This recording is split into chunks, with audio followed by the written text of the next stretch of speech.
가정의 달을 맞이했습니다. 참 우리 가정이 다시 한번 말씀을 준비하면서 얼마나 중요한지, 또 우리의 가정이 제너럴하게 우리의 가정이 지금 어떤 모습인지를 좀 말씀 준비하면서 다시 보게 하셨는데요. 우리 가정에 하나님의 회복이, 은혜가, 또 하나님의 역사가, 하나님의 개입이 있는 복된 가정이 될 수 있기를 주님의 이름으로 축복합니다. 오늘 본문 말씀 같이 한번 보도록 하겠습니다. 우리 말라기서 성경이 가지고 계신 분들은 성경을 펴시고 같이 한번 말씀 보도록 하겠습니다. 말라기서 4장 5절과 6절 말씀입니다. 4장 5절 6절 말씀 우리 같이 한 목소리로 읽겠습니다. 보라, 여호와의 크고 두려운 날이 이르기 전에 내가 선지 엘리사야를 너희에게 보내리니 그가 아비의 마음을 자녀에게로 돌이키게 하고 자녀들의 마음을 그들의 아비에게로 돌이키지 아니하면 두렵건대 내가 와서 저주로 그 땅을 칠까 하노라 하시니라. 아멘. 잠깐 기도드립니다. 좋으신 하나님, 먼저 우리를 주의 귀한 예배의 자리로 인도해 주심에 감사합니다. 정말 이 예배당의 문을 넘어 주를 찬양하고 예배하고 기도하는 자리로 인도하신 그 발걸음에 은혜를 더하여 주시옵소서. 또 온라인으로 예배드리는 성도님들을 축복하여 주시옵소서. 그래서 하나님, 오늘 주신 말씀을 붙잡기를 원합니다. 생각과 세상의 지식과 세상이 알려주는 방식이 아니라 참된 진리이신 우리의 영혼을 소생시키는 그 말씀을 붙잡고 말씀대로 살기를 소망합니다. 말씀하여 주시옵소서. 순종하도록 도와 주시옵소서. 깨달아지게 하여 주시옵소서. 무엇보다도 들려지는 음성을 있게 하여 주셔서 한 주간 또한 말씀 가운데에 하나님의 말씀의 열매가 넘쳐나도록 축복하여 주시옵소서. 부족한 종입니다, 주님. 그러기에 이 입에, 이 입술에 하나님의 기름 부음이 있게 하여 주시고 주의 살아계신 생명의 말씀을 잘 전할 수 있도록 주장하여 주시옵소서. 오늘 모든 시간 허락하신 주님을 찬양하오며 감사드리오며 예수 그리스도의 이름으로 기도드립니다. 아멘. 오늘 말씀 제목을 좀 시작부터가 좀 어렵습니다. 무너진 가정. 아니 목사님, 우리 가정은 지금 잘 세워져 있는데요, 이렇게 질문할 수 있습니다. 근데 말씀 묵상을 하면서 무너지는 가정, 무너질 가정 이렇게 말씀을 자꾸 질문하다가 현재 상황이, 현재 문화가, 현재 세상의 모습이, 가정들이 무너져 있다라는 하나님이 보여주셔서 제목을 무너진 가정이라고 먼저 썼습니다. 그리고 거기서 끝이 아니라 어떤 하나님 여러분? 할렐루야! 세우시는 하나님의 은혜가 반드시 우리 가정에, 또 우리 가정에, 자녀의 가정에, 우리 성도님들의 가정에, 우리 모든 가정에 있기를 주님의 이름으로 축복합니다. 요즘 여러분 세상이 얼마나 많이 좋아졌습니까? 예전에는 운전하고 나가다가 거라지 문이 열렸는지 안 열렸는지 기억이 안 나요. 그럼 어떻게 합니까? 차를 다시 돌려서 확인하고 닫혀 있네. 아니면 열려 있네. 다시 닫아야지. 요즘은 가스레인지에 불이 들어왔는지 불을 끄고 왔는지 생각이 안 나요. 그럼 어떻게 해요? 다시 빨리 가서 끊어요. 지금은요, 전화기 핸드폰에 열면 놀랍지 않습니까? 거러지가 열려 있는지 닫혀 있는지. 열려 있으면 어떻게 해요? 리모트로 꾹 누르면 아무리 멀리서도 거러지 문이 닫힙니다. 또 버튼 하나 딱 누르면 진공청소기가 알아서, 로봇 청소기가 알아서 어떻게 합니까? 집을 깨끗하게 해주고, 또 시간 예약을 해놓고, 또 세탁기가 알아서 빨래 다 해주고. 여러분, 너무나 요즘 우리 집 안의 환경을 보면 너무 좋아졌습니다. 집 평수도 넓어졌습니다. TV 화면도 점점 커지지 않습니까? 근데 저는 이해가 안 가요. 왜 그런데도 아직도 작은 핸드폰에서 TV를 보는지. 그런데 이 참 편리한 세상 가운데에 한 가지 질문은, 그러면 우리 가정의 행복도 더 커졌냐는 것이죠. 저 신혼 초에는 침대 사이즈가 퀸 사이즈였습니다. 여러분, 퀸 사이즈가 뭐 크죠? 적당히 크죠. 그렇지만 몸이 부딪히죠. 시간이 지날수록 사이즈가 점점 커집니다. 지금은 캘리포니아 킹 사이즈. 옆에 와이프가 있는지 없는지 우리 와이프는 너무 인조해합니다. 저는 약간 한편으로는 뭐지? 왜 이 거리가 생기지? 라는 불편함을 또한 느낍니다. 이상하게도 여러분, 시대가 발전하고 문명의 문화가 찬란해질수록 참 아이러니하게도 우리 주변에서는 더 무너지고 파괴되는 것이 있어요. 무엇입니까? 안타깝게도 가정입니다. 방은 더 많아지고 집은 더 커져가는데 이상하게도 가족들과 가정의 가족들의 지체들 사이에 마음거리는 점점 더 멀어집니다. 한 지붕 아래 같이 살면서 대화가 사라진 지 오래고 식탁에 같이 앉아 밥을 먹는데 서로 무슨 생각을 하는지 모른 채 각각 스마트폰만 쳐다봅니다. 같이 오랜만에 식당에 가서 메뉴를 보고 오더를 한 다음에 일어나는 일이 뭡니까? 각자가 핸드폰을 껴서 스마트폰을 보도하는 것이죠. 참 우리 부모는 자녀의 속마음을 몰라서 답답해합니다. 자녀는 부모의 이 따뜻한 관심조차 이 숨막히는 잔소리로 부담으로 여깁니다. 그런데 여러분, 하나님께서 태초에 천지 만물을 창조하신 다음에 이 땅에 제일 먼저 세우신 공동체가 무엇인지 아시나요? 교회가 아닙니다. 나라가 아닙니다. 무엇입니까? 바로 가정입니다. 가정은 하나님께서 지어주신, 우리에게 주신 가장 따뜻한 울타리입니다. 쉼이 있는 안식처이고 우리의 삶을 붙들어주는 뿌리와도 같습니다. 우리는 가정 안에서 사랑을 배우고 세상의 상한 마음을 위로받으며 있는 모습 그대로 받아주는 그 사랑을 경험하게 허락하신 곳이 가정이라는 것이죠. 그래서 이런 가정이 바로 이 땅에서 맛보는 무엇입니까? 작은 천국이라는 것입니다. 그런데 그 가정의 역할이 상실되고 있습니다. 본질이 퇴색되고 있습니다. 그래서 가정의 위기는 돌아보면 결국은 한 인생의 전체의 위기가 됩니다. 또 가정이 흔들리면 여러분, 인생이 통째로 흔들리고 더 나아가 이것이 사회에 무너뜨리는 가장 기본적인 조직이 된다라는 것이죠. 여러분, 오늘날 일어나는 수많은 사회 문제와 특별히 청소년들의 범죄의 80% 이상이 결국 어디에서 나옵니까?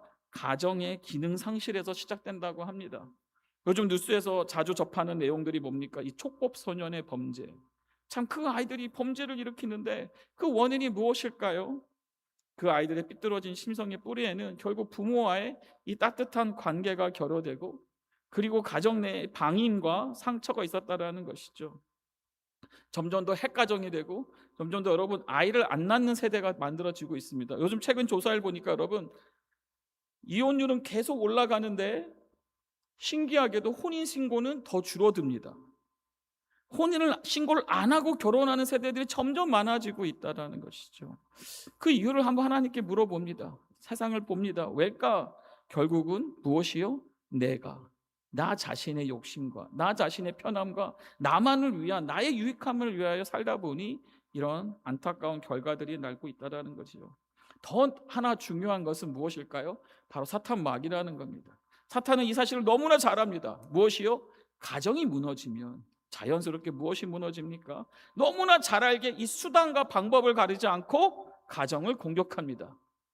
또 요즘에는 어떤 일들이 합니까? 우리 어린아이들에게 동성애와 양성애 같은 이런 왜곡된 성문화를 통해서 우리 가정들을 무너뜨리려고 하나님이 세우신 이 창조 질서를 깨트리고 이 가정이란 시스템을 무너뜨리려고 흔들어대고 있다는 것이죠.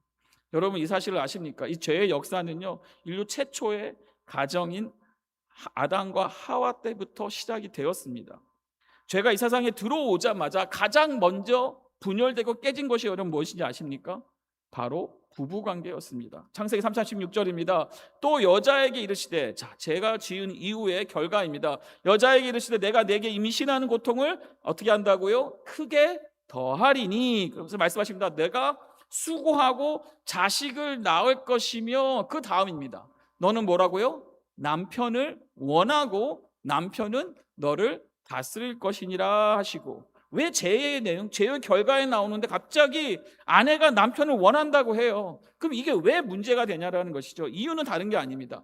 이 원하고의 언어적인 의미가 그냥 남편을 사랑하고 남편을 그리워하는 원함이 아니라 그 원어의 뜻은 무엇이냐? 테슈케라는 단어가 썼는데 놀라지 마십시오. 그 안에는 상대를 향한 집착과 상대를 지배하려는 이 통제의 욕망이 그 원하고의 뜻에 담겨져 있다라는 것이에요.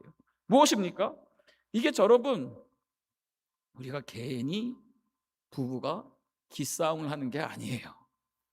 성경에 보니까 죄로 인해서 이것이 시작됐다고 말해요. 무엇인가요? 죄가 들어오면서 아내는 남편을 어떻게 하려고 해요? 조종하려고 해요. 그리고 남편은 또 아내를 힘으로 억누르려는 이 힘겨루기와 갈등이 결국 죄가 들어온 후부터 시작됐다라는 것입니다. 오늘 우리가 읽은 본문은 이 말라기 선지자가 사역했던 마지막 구약 성경의 마지막 시대입니다. 그러면서 그 당시의 모습이 이 이스라엘 모습과도 오늘 이스라엘의 모습이 지금과 너무 같았다라는 것이죠. 그 전체 말라기 내용을 보면 그 배경에는 뭐가 있냐? 예배는 결국 형식만 남아 있어요. 외식주의가 넘쳐났다라는 것이죠. 그리고 형제간에는 어떤 이들이요? 불화가 가득했다라는 겁니다. 또한 그 당시 배경을 보면 무분별한 이혼이 있었고요, 이방인과의 통혼이 있었고요, 하나님을 향한 입술의 범죄와 11조를 당당하게 도둑질하는 그런 영적 타락이 이 말라기 시대의 배경인 것입니다. 그러면서 온 가정과 교회와 나라를 덮치는 어둠의 시대가 바로 이 말라기 시대의 모습이라는 것이죠. 이처럼 소망이 보이지 않는 이 캄캄한 암흑기에 구약서 마지막 책의 마지막 장 마지막 절에 여러분 하나님은 무엇을 약속하신지 아시나요? 하나님은 말라기 선지자를 통해서 선지자 엘리야를 보내시겠다고 5절에 그 약속이 있습니다. 그리고 나서 6절에 또 무엇이 있습니까? 회복의 말씀을 선포하십니다. 그러니까 이 약속이 임할 때 가장 먼저 일어나는 역사를 본문 6절은 이렇게 선포합니다. 6절 말씀입니다. 같이 한번 읽겠습니다. 그가 아버지의 마음을 자녀에게로 어떻게 한다고요? 돌이키게 하고, 또한 자녀들의 마음을 그들의 아버지에게로 어떻게 한다고요? 돌이키게 하리라. 여러분, 마지막 장 마지막 절에 하나님께서 약속하시는데 그가 누구죠? 구약의 엘리야가 아니라 신약에 다시 올 엘리야, 우리가 많이 얘기하는 세례 요한과 또한 함께 오시는 예수 그리스도와 또한 누구요? 성령님께서 그가 역사하시는데 어떤 역사를 주시냐? 바로 회복의 역사가 일어난다라는 것이죠. 아니 목사님, 아니 여러분, 어떻게 마지막 절 구약의 이 암흑의 시대를 마무리하는 데 있어서 앞으로 소망의 메시지가 여러분 경제의 회복이라든지 아니면 나라의 독립의 회복이라든지 이러한 하나님의 어떤 메시아적인 소망이 아니라 왜 하나님께서는 무엇을? 가정의 회복을 말씀하시냐라는 것이죠. 그만큼 이 가정이 살아야 무엇이 사닙니까? 모든 것이 살아난다라는 거예요. 여러분 믿으십니까? 가정이 회복돼야 결국 교회도 살아나고 또 사회도 살아나고 또 나라도 살아난다라는 것이죠. 그러니까 이 가정의 회복은 주님의 애타는 소원이라는 것입니다. 그래서 오늘 주시는 이 말씀을 통해 또 하나님 주시는 은혜를 통해 우리 가정 안에 일어나야 할 이 구체적인 회복에 대해서 같이 말씀을 살펴보기를 원합니다. 첫 번째는요, 아내의 마음을, 누구의 마음이요?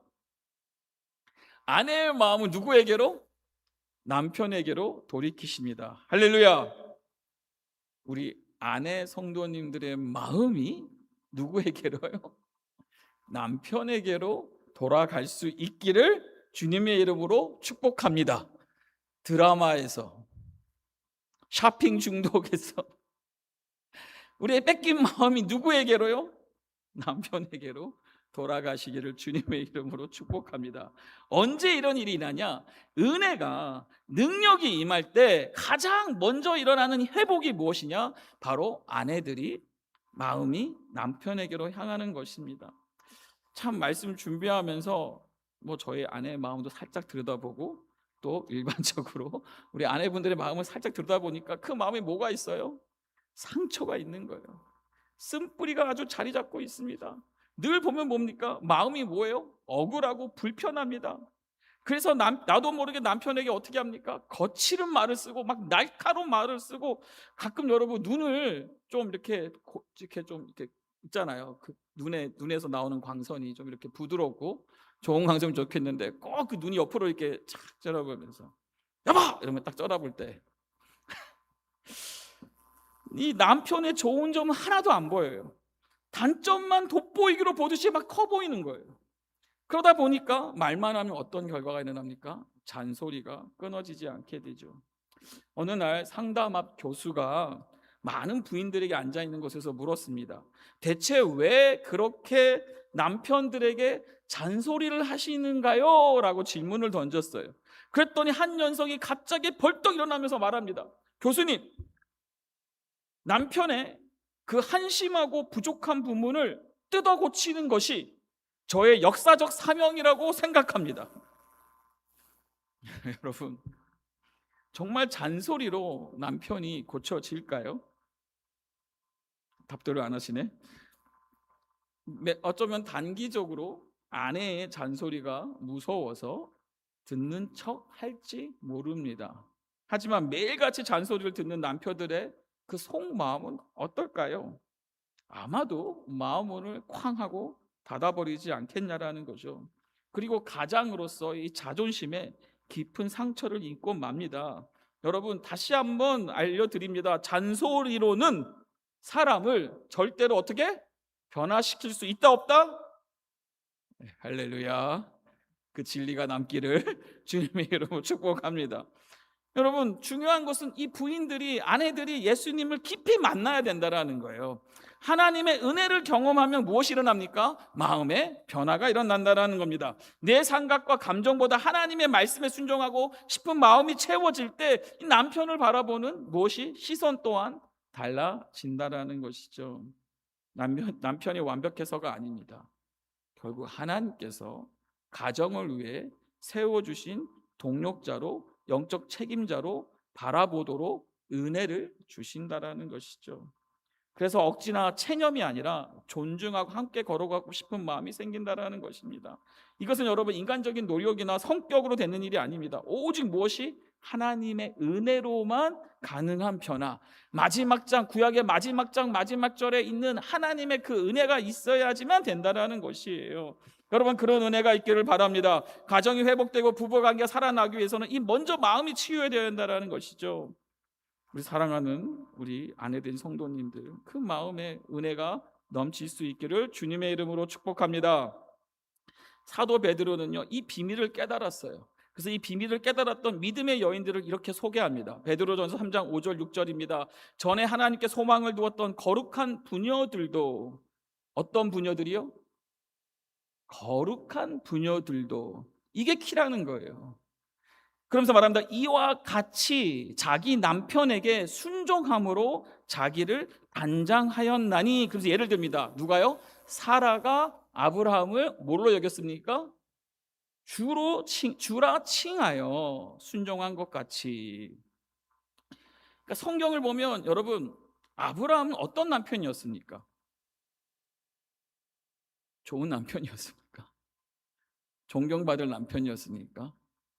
참, 아브라함을 보면, 남편으로서 아브라함을 보면 정말 옹졸하고요, 치사하고요, 비겁한 사람이었습니다. 지 목숨 살겠다고 자기 목숨 살겠다고 자기의 아름다운 아내를 뭐라고 속여요?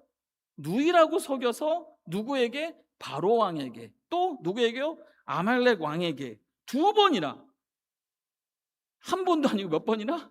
두 번이나 그 아내를 뺏깁니다. 근데 여러분, 저 말씀보다 놀란 게, 그럼 여러분 남편은 어떻게 해야 됩니까? 남편도 어떻게 해야 되나요? 가서 데려와야죠. 근데 여러분, 아브라함은 가만히 있습니다. 태연하게 있습니다. 결국 참다 못해 누가 여러분? 가만히 있는 아브라함을 하나님 두시고, 하나님 당신께서 개입하셔서 그들의 꿈에, 그들에게 가셔서 말씀하세요. 뭐라고요? 그 사라를 누구에게 줘라? 다시 아브라함에게 주어라.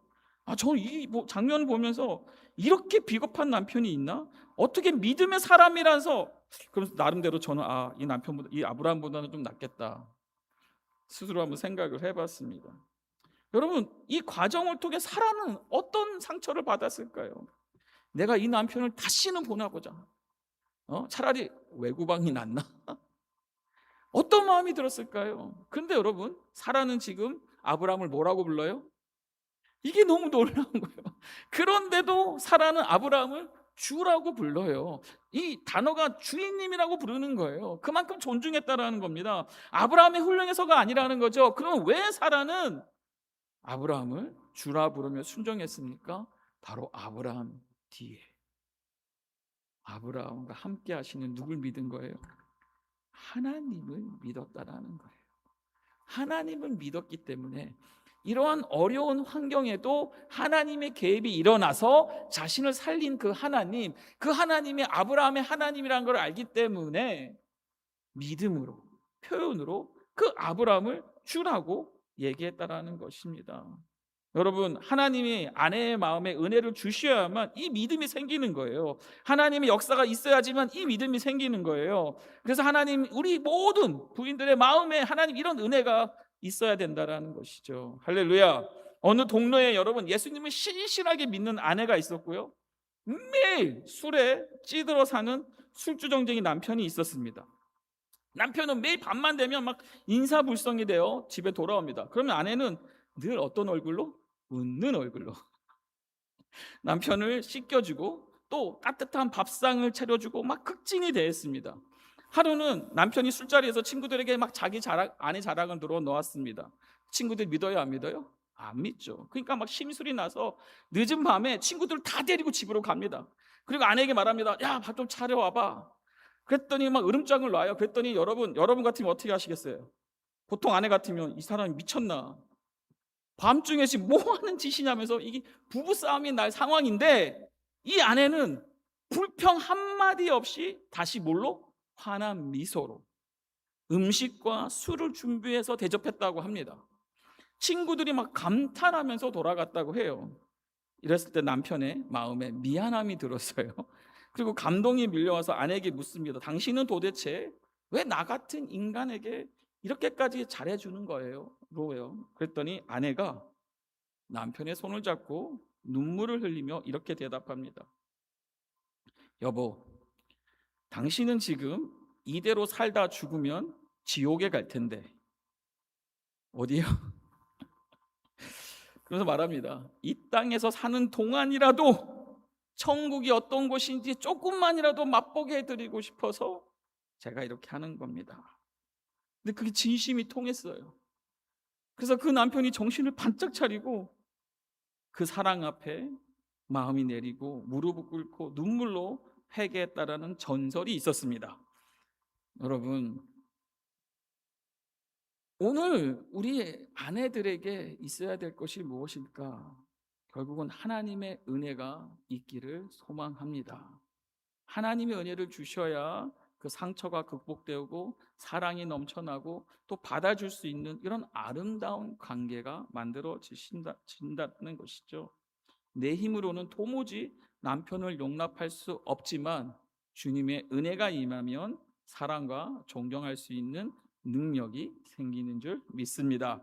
두 번째는 여러분 어떤 회복이 일어나냐? 바로 남편의 마음을 누구에게로요?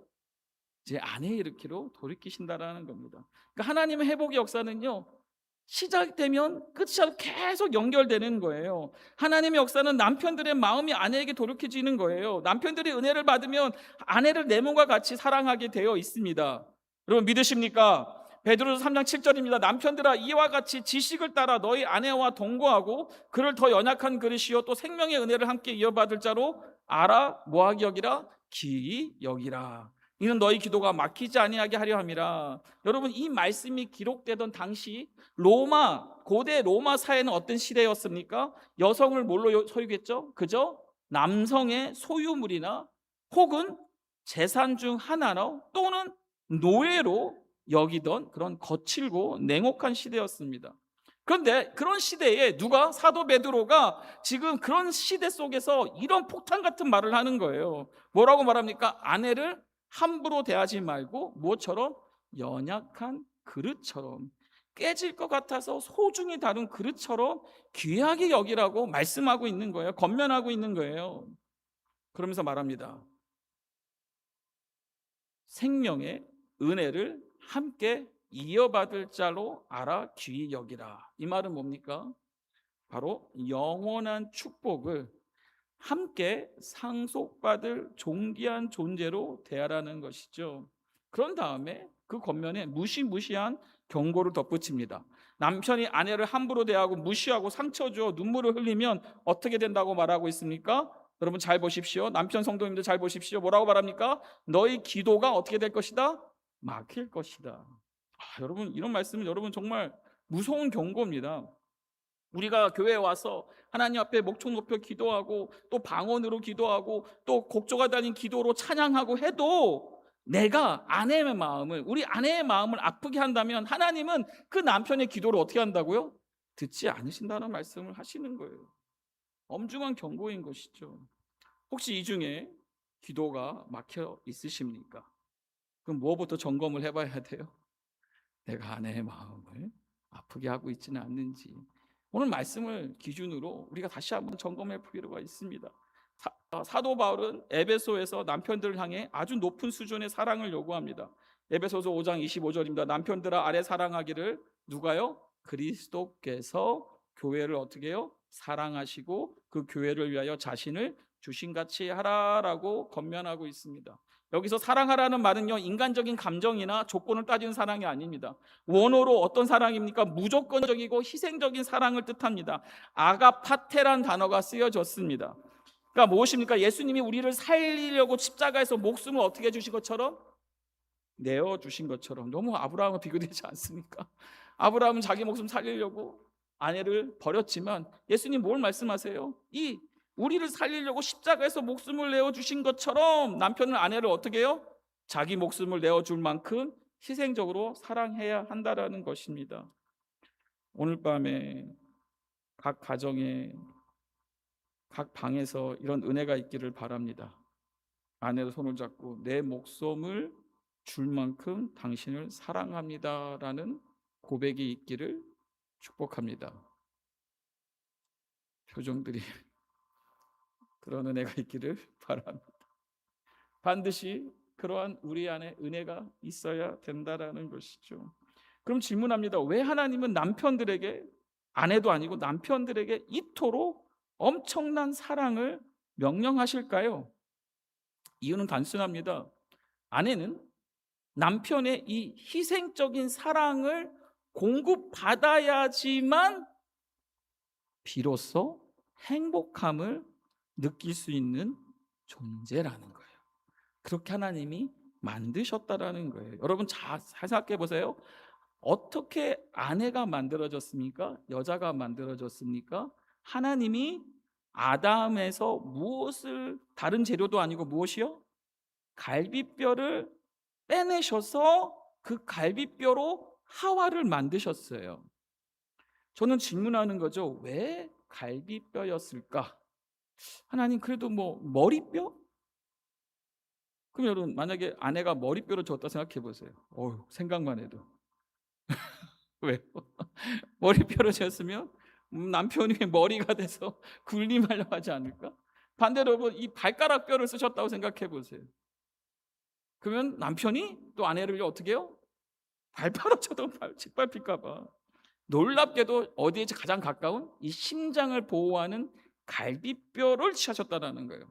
이건 제 해석이지만 그만큼 아내는 남편의 무엇을 받아야 된다는 거예요? 보호를 받아야 된다. 남편이 품속에서 가장 안전하게 보호받고 뜨겁게 사랑받아야 할 존재로 하나님이 지으셨다라는 거예요. 할렐루야. 그래서 여러분 우리는 아내를 사랑할 때에 여러분 사랑하신다면 그 사랑을 여러분 꼭 표현해야 합니다. 목사님 그냥 사랑하면 됐지 그걸 꼭 말로 해야 합니까? 말 안 해도 아는 것이 사랑 아닙니까? 그렇게 살면은 집에서 쫓겨납니다. 표현되지 않는 사랑은요, 사랑이 아니에요. 사랑은 반드시 예수님도 보여주시지 않았습니까? 십자가에서 희생하는 그 사랑을 보여준 것처럼 사랑은 반드시 구체적인 모양과 행동으로 표현되어야 하는 거죠. 할렐루야. 그래서 오늘 주신 말씀 따라 여러분들이 꼭 사랑을 표현해 보시길 바랍니다. 첫 번째는 지금까지 나를 만나 고생한 것에 대한 감사를 입술로 표현하시기 바랍니다. 여보, 나 만나서 고생 많았지. 늘 고마워. 이 따뜻한 말 한마디 할 수 있기를 축복합니다. 둘째는 세심한 관심과 배려를 아끼지 마시라는 거예요. 베드로전서 3장 7절에 보시면 남편들아 말합니다. 이와 같이 무엇을 따라 여러분?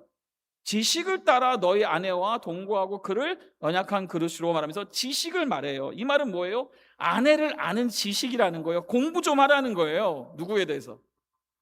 아내에 대해서. 전 지금도 공부하고 있습니다. 올해가 20년 됐습니다.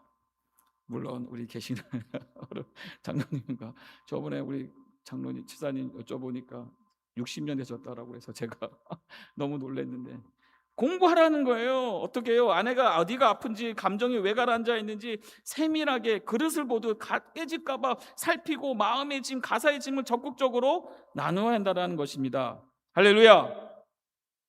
왜 아내분들이 아멘 하시고 할렐루야.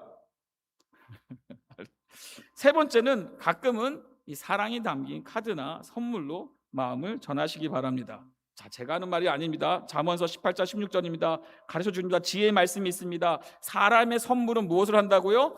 길을 넓게 하며 또 존귀한 자 앞으로 뭐 한다고요? 길을 인도하느니라. 넷째는 아내와 가족을 위해 구별된 시간, 이 패밀리 타임을 반드시 가지라는 것이죠. 디모데전서 5장 8절입니다. 누구든지 자기 친족, 특히 자기 가족을 돌보지 아니하면 어떤 자라고요? 믿음을 배반한 자고 또 불신자보다 여러분 누구보다도요? 불신자보다 악하다고 하나님 말씀하세요. 무엇입니까? 그냥 옛날에 그런 말 했죠. 아, 내가 돈보다 주는데, 내가 바삐 사는데 내가 뭐 특별히 왜 그렇게 해야 되냐? 여러분 성경은 우리에게 경고하고 있어요. 이 가족과 마음을 나누라는 겁니다. 돈이 아니라는 겁니다. 하나님 앞에 바쁜 일상이어도 가족과 함께 눈을 맞추고 대화하는 이가를 시간을 꼭 사수하라는 것이죠. 마지막으로 무엇보다 영적으로 아내를 격려하고 뭐하라고 여러분? 격려하고 신앙의 자리로 인도하라는 것입니다. 여러분 하나님께서 하와를 창조하셔서 아담에게 처음 선보이셨어요. 그때 아담이 뭐라고 뭐라고 외쳤는지 아시나요? 이는 내 뭐예요? 뼈 중에 뼈요 살 중에 살이라. 자, 이걸 하나로 말하면 넌 뭐라고요? 내 것이다. 넌 나에게서 나왔다. 그러니까 이렇게 아름다운 표현했던 아담이 죄를 짓고 나니까 누구 잘못이라고요? 당신이 나를 꼬셔서 당신이 나로 죄짓도록 했다는 그런 안타까운 말을 하지 않습니까? 여러분 성령이 임하시면 은혜가 임하면 아내가 다시 내 뼈 중에 뼈요 살 중에 살로 보이는 기적이 일어날 줄 믿습니다. 할렐루야. 아내를 주님의 사랑으로 가득 채워주는 이런 믿음의 남편들이 되시기를 주님의 이름으로 축복합니다. 세 번째입니다. 부모, 자녀, 세대 간의 이 마음이 돌이키는 거예요. 형제간을 화목케 하시는 겁니다. 하나님의 은혜가 가정에 임할 때 일어난 세 번째 기적은 부모와 자녀 사이에 막힌 이 담이 허물어지고 상처로 멀어졌던 형제의 자매가 다시 서로를 품게 된다는 것이죠. 복음은 단지 한 사람의 영혼만 살리는 것이 아니라 이 은혜는 결국 끊어진 모든 관계를 이어나가는 거예요. 할렐루야. 무너진 가정을 다시 세우는 하나님이 주시는 능력이라는 것이죠. 6절 다시 보십시오. 엘리야의 사명이 무엇이었습니까? 그가 아버지의 마음을 자녀에게로, 또 자녀들의 마음을 누구에게요? 아버지에게로. 이 회복. 여러분 자녀가 변하길 원하십니까? 답이 없으시네요. 자녀가 변하기를 원하십니까? 그렇다면 부모인 우리가 먼저 은혜를 받고 변화되어야 합니다. 부모가 변해야 자녀가 변합니다. 특히 요즘처럼 이민가정, 문화와 언어의 장벽이 있는 우리 같은 이민가정이나 또 요즘처럼 세대 갈등이 너무나 심한 이 현대 가정 속에 세대 간의 소통이 참 쉽지 않습니다. 우리 부모 세대들은 어떻게 자녀를 가르치려고 합니까? 바로 내 경험이 전부인 양 일방적으로 지시하고 비판하고 훈계하고 설득하려고만 듭니다. 나의 때는 말이야부터 시작을 해서 끊임없이 자신의 얘기를 하고 그 다음에 또 말하죠. 내가 너를 어떻게 키웠는데 하면서 다가갑니다. 그럼 자녀들 어떻게 반응하나요? 아, 부모님 말씀이 그렇습니까? 아니죠. 부모가 감고 있는 이 사랑은 읽지 못하고 오히려 오해하죠. 잔소리를 듣죠. 마음문을 쾅 닫아버립니다. 어떤 일이 납니까? 한 집에 살면서도, 한 지붕 밑에 있으면서도 전혀 소통이 이루어지지 않는 어려운 관계가 되고 마는 것이죠. 여러분, 부모와 자녀가 함께 하나님의 은혜를 받으면 하나님께서 이 모든 세상의 언어와 문화의 장벽을 뛰어넘는 하나님이 일하시는 소통이 역사 일어날 줄 믿습니다. 그러니까 부모가 자녀의 눈높이로 내려가서 그들의 아픔을 동정하게 되고, 또 자녀들은 부모의 그 수고와 희생과 사랑과 눈물 어린 기도를 이해하면서 그 권위에 순종하게 된다라는 것이에요. 더 나아가서 여러분, 하나님은 형제 간의 이 마음을 돌이키십니다. 사람을 사랑하게 되고 죽도록 미웠던 이 가족들을 좋게 보이는 것, 이것이 뭐예요? 바로 은혜 받은 사람들의 가장 강력한 증거입니다. 어디서 그 예가 나옵니까? 바로 구약의 야곱과 에서를 살펴보면 되죠. 야곱은 형을 속입니다. 에서를 속입니다. 장자권을 빼앗습니다. 그리고 도망쳤고 배신자였어요. 그랬을 때 에서는 어떻게 합니까? 분노에 가득 차서 군사 400명을 거느리고 야곱을 죽이려고 쫓아가는 중이었어요. 여러분, 이런 관계는 인간의 법이나 대화로는 풀 수 없는 피비린내 나는 원수의 관계였습니다. 그런데 언제 이 매듭이 풀렸습니까? 잘 알다시피 우리가 이 야복 강가에서 주님의 천사와 밤새 씨름합니다. 그리고 언제요? 하나님의 은혜를 구합니다. 그리고 언제요? 야곱이 꼬꾸라지자, 그때 하나님은 저 멀리서 살기 등등하게 달려오던 그 에서의 마음을 녹이셨다라는 거예요. 그러니까 야곱을 만나자마자 에서는 어떻게 반응합니까? 눈물을 흘리면서 이 동생 야곱의 목을 끌어안고 울면서 말합니다. 이제부터 내가 너의 길잡이가 되어주겠다. 이게 사람이 풀 수 있는, 어떠한 대화로 풀 수 있는 것이 아니라 철저한 누구의 은혜예요? 하나님의 은혜로 이 형제 간에 풀리는 아름다운 화해가 일어났다라는 것이죠. 여러분, 그러기에 우리는 서로 용서하고 화목함을 어디로부터? 하나님의 은혜로부터 우리는 받아야 된다라는 것입니다. 성도 여러분, 가정 안에서 부모 자녀 간에, 형제 간에 이런 기적 같은 화목을 이루려면 또 우리는 무엇을 해야 할까요? 누군가는 반드시 희생해야 합니다. 주님 말씀하세요. 마가복음 9장 50절입니다. 소금은 좋은 것이로되 만일 소금이 그 맛을 잃으면 무엇으로 이를 짜게 하리요? 너희 속에 소금을 두고 서로 화목하라 하시니라. 너희 속에 무엇을 두고요? 소금을 두고 서로 화목하라 말하고 있어요. 여러분, 소금은요, 형체가 있으면 안 돼요. 소금은 국물 속에 들어가서 흔적도 없이 녹아서 없어져야지만 비로소 무엇을 냅니까? 짠맛을 내고 또한 썩는 것을 막아줍니다. 무엇입니까? 내가 녹아져야 된다라는 거예요. 누가? 은혜 받은 자가. 남편이, 아내가, 자녀가, 부모가 아니라 누가 여러분? 먼저 은혜 받은 내가 녹아져야 된다는 거죠. 내가 먼저 예수님처럼 집안에서 11조가 되어 십자가를 지고 희생하지 않으면 가정의 화목은 절대로 이룰 수 없다라는 겁니다. 부모와 자녀가 서로 마주 달리는 마치 열차처럼 평행선을 그리면 너가 사과해라, 당신이 먼저 변해라, 말씀을 들으면 이 말씀은 누구에게?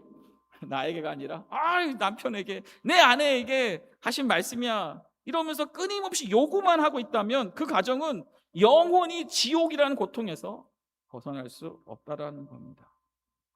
오늘 이 거룩한 주일에 주님의 십자가 사랑으로 내가 먼저 소금처럼 녹아지기를 결단하는 저와 여러분이 되기를 바랍니다. 마지막입니다. 결론입니다. 세상 성공의 집이 아닌 은혜의 집이 되라는 겁니다. 오늘 선포된 본문 말씀의 마지막 경고는 참으로 엄중하고 무겁습니다. 본문 6절 다시 봅니다. 그가 아버지의 마음을 자녀에게로 돌이키게 하고 자녀들의 마음을 그들의 아버지에게로 돌이키게 하리라, 예언의 말씀이 선포됐습니다. 그 다음에 하시는 말씀이 뭐예요? 그런데 어떻게 해요?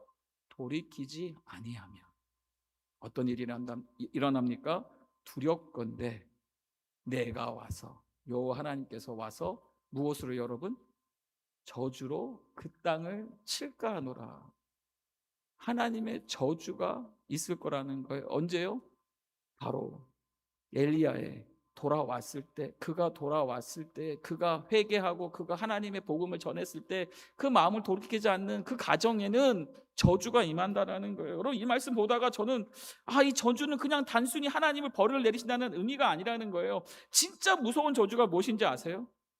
바로 우리의 삶 속에, 우리의 가정 속에 하나님이 계시지 않아서 하나님의 부재로 인해서 그 인생이 스스로 서서히 붕괴해 가는 그 상태를 뜻한다라는 것입니다. 얼마나 무서운 저주입니까? 우리가 아무리 좋은 집에, 아무리 좋은 침대에 누웠는데도 잠이 오지 않아요. 아주 좋은 식탁에 둘러앉아서 밥을 먹으려고 해도 숨이 막혀요. 부부간에, 부모 자녀간에 이 마음이 자꾸 불편해지고 어려워지고, 집에 들어가는데 집에 안에 들어간 것이 기쁨이 아니고 평강이 아니라, 어떤 목사님이 그러시더라고요. 집에 들어갔는데 개가 와가지고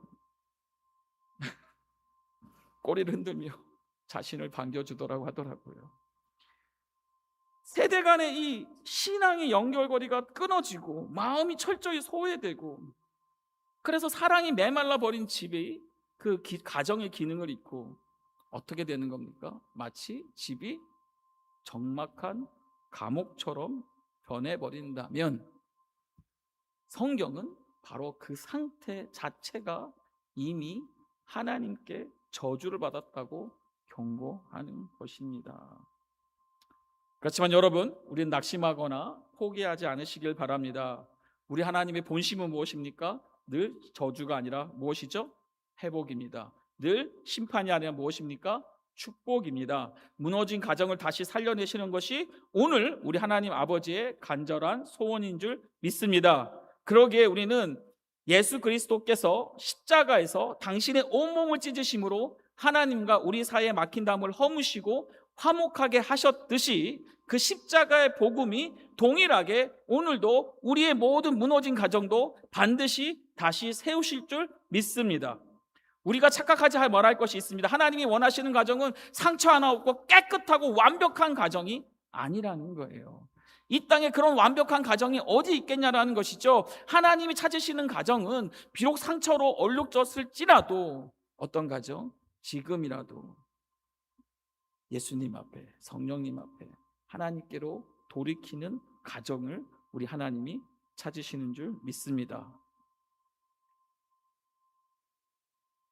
혹시 지금 한 지붕 아래 살고는 있지만 서로의 마음이 휴전선처럼 꽝 가로막혀 멀어져 있지는 않습니까?